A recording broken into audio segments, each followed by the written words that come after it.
Time now for Utah's most accurate forecast with Alana Brophy. Weather rates certified 11 years in a row. So this time last week, we were topping out in the upper 30s and we were counting the snow that had accumulated on our lawns and in our valleys.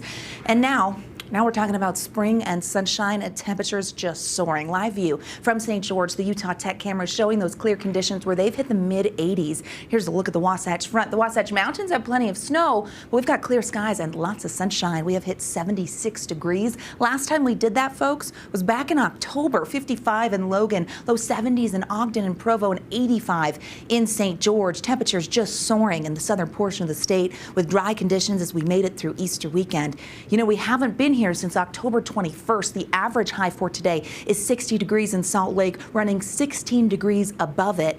This time last week, we were 20 plus degrees below it. So talk about some weather whiplash. We are seeing it. High pressure in control, keeping us quiet throughout the Beehive State. But you saw that view from far back. That meant that there are some conditions in the Pacific Northwest that we're keeping an eye on. A cold front is going to track our way and change things up. It's just not going to happen anytime soon. Out of view here, just stunning, but lots of sunshine and lots of snow. We have to be extremely careful because the cracks in the snow, we have that avalanche warning in effect. Avalanche danger remaining high. Now, as we talk about our snow water equivalent, we have now peaked for the season. 30 inches is where we topped out, a brand new record. 2023 going down in history as the most snow water equivalent we've ever seen in the state. Now we're sitting at 29.6, so the melting has begun. The runoff is coming, and we know that with these warm conditions, we're expediting the process. We're going to stay warm for the next couple of days, but notice how we start to dip as we head towards the end of the work week.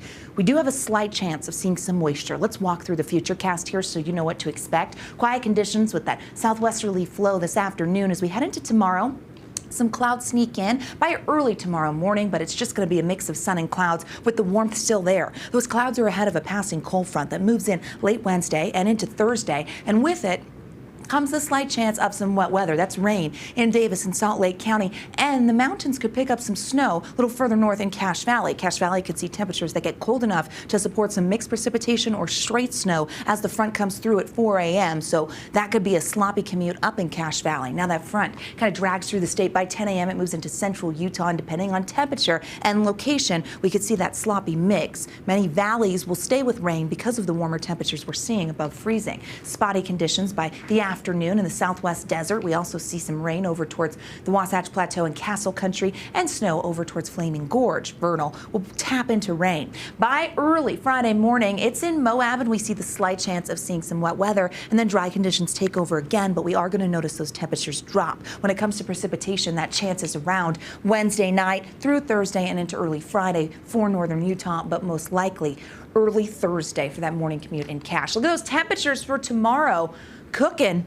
70s. Can you believe that? Can you believe we're sitting in the 70s? 88 in St. George, 85 in Moab. It's like spring has sprung, and there's nothing we can do about it. Here's the St. George 7-day where they hold on to the heat. Now that front does make it through southern Utah and drop them into the 70s, which is equally as gorgeous. We've got 80s by the end of the weekend. And here's the Wasatch Front. I know, Emily's just jaw-dropping. Nobody can really believe it. We go from the 70s to the 60s, back down to the 50s, but then back up. So this was the rapid warm-up we talked about. I know flooding concerns are out there, but here we are. I know a lot of people thought, well, this couldn't be just a week. We're going to turn things around, but we did. Last Monday, we topped out at 38. Well, and 70 felt like mid-80s today, really, just because we're not used to it. Well, and it's been a long winter season, so many people anxious to get out there and enjoy. We just have to be so careful because that snow has to melt. So we had a park date today. Couldn't resist the sunshine, but of course, safety, we get it. All right, thanks so much, Alana.